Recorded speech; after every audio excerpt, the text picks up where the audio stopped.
How you doing today, folks? Now, I am a knife reviewer, but I'm a knife reviewer that prides himself upon honesty and integrity, so allow me to shoot myself in the foot. Because there are a great many pieces of the industry that, for the most part, they seem kind of shady to me. Maybe the people mean well, maybe there's something I'm not understanding. It's entirely possible. At the end of the day, I am nothing special. I'm just a random ass person on YouTube. I am by no means an expert in anything. So I could definitely be missing some greater point to it all, but for me personally, these things seem kind of shady. I've found myself doing them before in the past, and I try my best to avoid them now.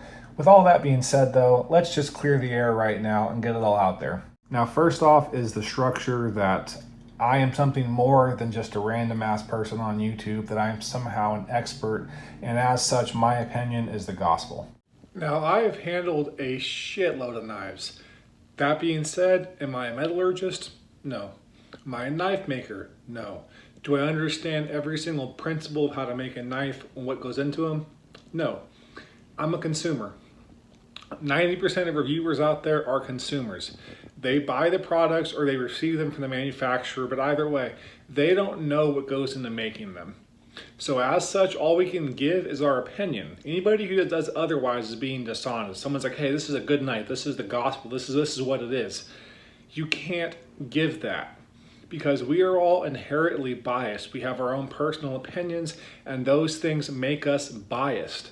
What I enjoy might not be what you enjoy, and vice versa, and that's fine as long as everybody understands that we are inherently biased. And as such, mine might not be to your liking or vice versa, and that's okay. We're biased. As you see, the inherent concept that I'm supposed to be impartial to you while holding something special to me is kind of redundant. It's honestly kind of impossible.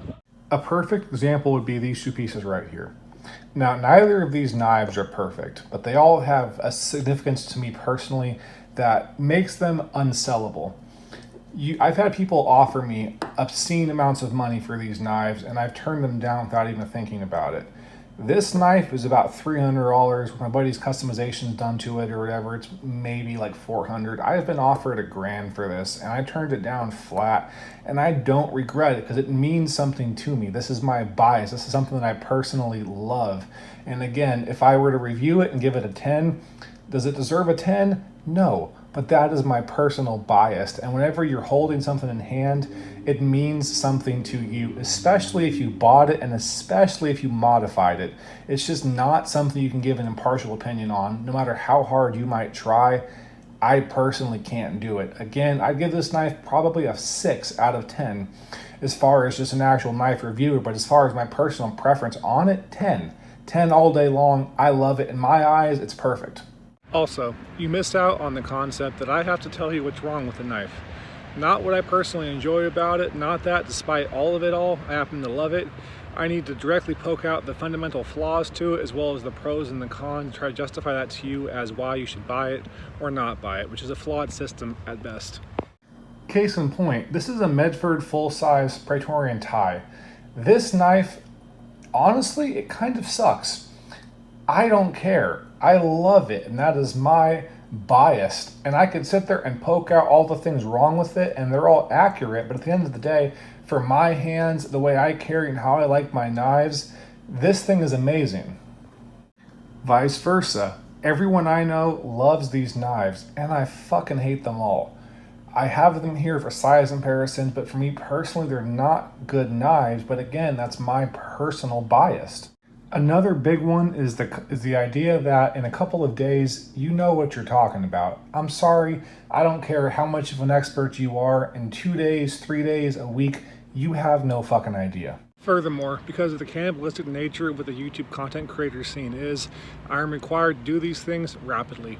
Most reviewers spend about 3 days to give you the piece of a fundamental review policy of what a piece is, and it's just not accurate. My first impressions start at 3 days, and I still have no idea at the end of the day. Because a high quality knife, if you take care of it properly, is a lifetime tool. There's no way you can tell me that in 3 days you know how a knife's going to perform in 5 years. It's not possible. Now, in order to properly review a knife, it takes time. A lot of people don't have that time. On top of that, again, you're dealing with a system of biases, or you're trying to justify your own purchase. There's also the fundamental grace period, right? That first 3 to 5 days where you're in love with it, when all the problems and everything else don't quite matter so much. There's also the inherent flaw that occasionally a piece might suck at first, and over time, you grow to love it. It's just not the best system in the world. A great example of that bias would be this Ultratech. Now, I first got one of these knives from Scott at Big Boar Knife and Gear, and I hated it. At my 3-day mark, I would have given this knife probably a 3 out of 10. But over time, I grew to love it. Now it's one of my absolute favorite knives. You see, at 3 days, 2 weeks, 1 week, whatever the case may be, you have an impression, and that impression is based off your own personal experiences, not necessarily the fundamental pieces of the knife or how much you will like it overall. Again, it's just kind of a flawed system. You also have to take into consideration, I'm giving you my own personal opinion, my own personal biases, which might directly contradict yours, and as such will not be a fitting judgment of character for the piece as a whole. Because folks, at the end of the day, a review is very much about the bias of the individual. I don't care what anybody says, they're always going to have some bias. Something's going to speak to them in a way what doesn't speak to you, or vice versa. So I recommend everybody to watch multiple reviews. Again, attend shows, attend gatherings, maybe join pass-around groups, and try to get knives in your hand, pieces in your actual hand. Because it's the only really way to tell if they're going to be for you, or they're just for the person, or you just want to like them. Because you see, everything adds up in such a way that you can't quite predict what it's going to be, how you're going to feel about it, how it might feel in hand. At the end of the day, it's almost like a lottery. Now, we create these videos because we want to get your subscriptions, we want to get your subscribers, we want to possibly make money or this to be a living. But in order to do that, we have to sacrifice ourselves, our ideals, our souls, and everything else in between the lines in order to feed the YouTube machine. Again, it's not the best way to go about it, which is personally why I do what I do. Now, to be clear, I don't somehow have the magic formula. All I try to be is as honest and upfront as I possibly can. And also, I like to give multiple scores, man. If I'm not 100% positive that I am not being biased, I will literally go through a numerical table of exactly how much I like each individual piece. And I will focus on it obsessively. So if a pivot, for example, isn't what I like, I will obsess on it and try to pick out every little bitty flaw to it, almost make it into a game. And by doing that, I can stay impartial and I can kind of push the envelope. But I also feel the need to specify that even though this knife has these problems, for me personally, I love it, and you might love it too, but at the end of the day, man, the only thing we can really give is that opinion, and I like to make it very, very clear that this is my opinion, this is not my truth, this is not your truth, this is just something I'm putting into the world, and hopefully it helps somebody. Because at the end of the day, I don't think it's too much to ask for us all to take a sincere moral inventory and try to really assess where our hearts lie. Do they lie in sponsorship links, affiliate links, and Amazon links, or do they lie with the community? And if they lie with those links, at the very least, you should probably specify that you're a bit biased. And if they lie with the community, then again, your heart's in the right place. And again, maintain those moral inventories because it's far too easy to slip. And also, if you happen to live in this lovely shithole of Stockton, California, where they just leave random fridges hanging around, by all means, hit me up on Instagram, and I'll go ahead and let you see some of my knives, and you can judge for yourself. Because at the end of the day, that is the best impression I can possibly give, is to give it to you in hand.